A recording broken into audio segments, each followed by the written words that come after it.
Hi everyone, welcome back for another episode of Adams for the Love of Movie Picks. This time around, we're going to be talking about the 1984 hit film, The Neverending Story. Excuse me.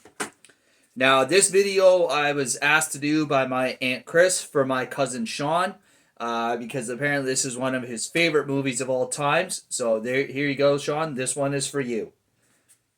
So, The Neverending Story doesn't really. The funny thing is, for as hit movie as it is, it doesn't really star any well-known actors, whether they be at the time not well-known actors, or just later on would become well-known actors. That really are none in this movie. You got Noah Hathaway as our Atreyu, Barrett Oliver as Bastion, Tammy Stronach as the childlike Empress, Gerald McRaney as Bastion's father.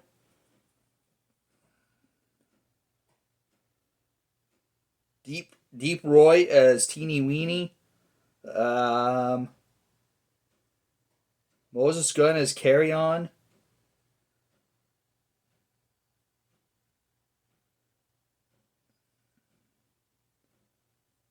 Just trying to see if there's anybody else in this, like part of the main cast, that is worth mentioning. I just wanted to see who voiced Falcor the dragon.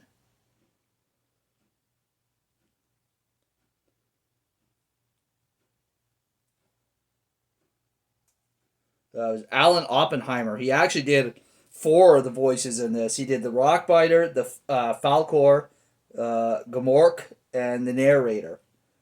Uh, so the Neverending Story is the story about Bastion, a troubled boy who finds himself and escapes from reality in the books or pages of a mysterious book called the Neverending Story. Um, Pardon me, Hook. Basically, the Neverending Story is about the magical world of Fantasia and all the magical creatures and people that dwell within it. Basically, the world of Fantasia, as far as Bastion knows, as far as he knows books, is just a made up world. He doesn't realize that this is a magical book that actually transports him into the world of Fantasia and makes him part of the story. So it's quite whimsical.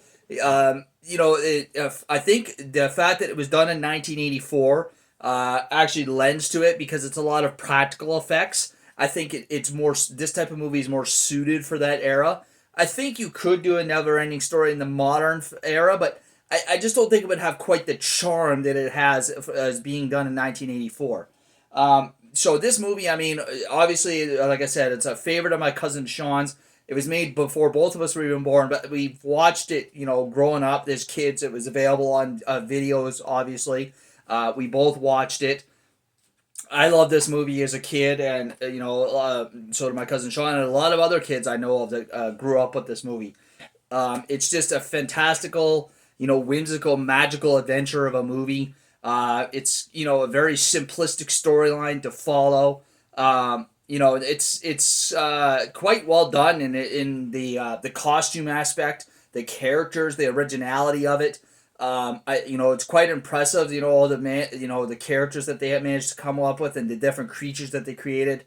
Like the Rockbiter is quite cool. The guy that eats rocks and refers to some as gourmet rocks. And the creatures of all different sizes as well. And it really lends to the story. My personal favorite character from the Neverending Story is Falcor the dragon. I think he's just a cool looking dragon. And I think he provides some of the funniest lines of the movie. Of course, my favorite character overall is our Atreyu. The guy, the young boy who is sent to save Fantasia by the childlike Empress. I think the kid that plays him does a very good job in portraying him, considering, like, I'm pretty sure this is his first starring role in a movie. I think he does a fantastic job as Atreyu. He really conveys the sense of urgency of the adventure that he's and the quest that he is tasked with in saving Fantasia, and really shows the bravery aspect that he is known for. as well as, is very good at conveying emotions. Like the whole scene with him and Artax in the Swamp of Sadness.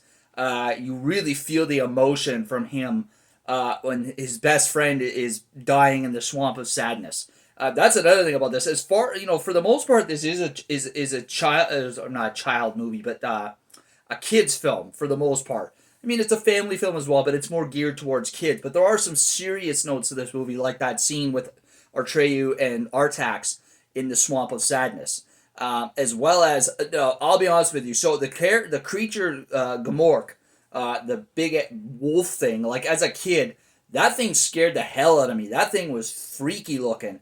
Of course, as you get older, especially in this day and age, when like you get away from the practical effects and the puppetry and like whatever you want to call that thing, it's pretty lame actually, to be honest with you. But as a kid, it's downright scary. So yeah, but I think it conveys the evil creature along with the nothingness of Fantasia, that is taking over Fantasia. By the way, I forgot to mention, if you haven't seen it, that's what the quest is about. There's the nothingness, which is destroying Fantasia, and Artreyu is tasked with saving Fantasia from the nothingness and going on this great big quest to figure out how to do that. That's another fantastic creature that he comes across after he gets across the Swamp of Sadness is Morla, the Wise One, or the Ancient One. I forget exactly what they call it. Basically, it's a giant turtle. It's pretty funny because he's thousands of years old, doesn't get very many visitors, and basically is, developed a split personality. Like, his best friend is himself, more or less. So it's quite funny because he always talks in the third person, like we and us and stuff like that. Like there's two of them when there's only one. So yeah, great characters, simplistic storyline, just really well done, fantastic kind of whimsical movie. So do yourselves a favor, folks. If you've never seen the Neverending Story, check her out. You will not be disappointed. Obviously, you got to lose yourself in a bit of a movie like this. You got to be open to the adventure of the movie in order to enjoy it. Because if you don't, then I'll guarantee you're not going to enjoy it. But once you do that, folks, you will not be disappointed. All right. So there you are, Chris. There you are, Sean. I hope you enjoyed my review of the Neverending Story. And we'll take care of yourselves, folks, and we'll see you next week for another episode. And now, folks, it's time to say goodnight. We sincerely appreciate your patronage and hope we've succeeded in bringing you an enjoyable evening of entertainment. Please drive home carefully and come back again soon. Good night.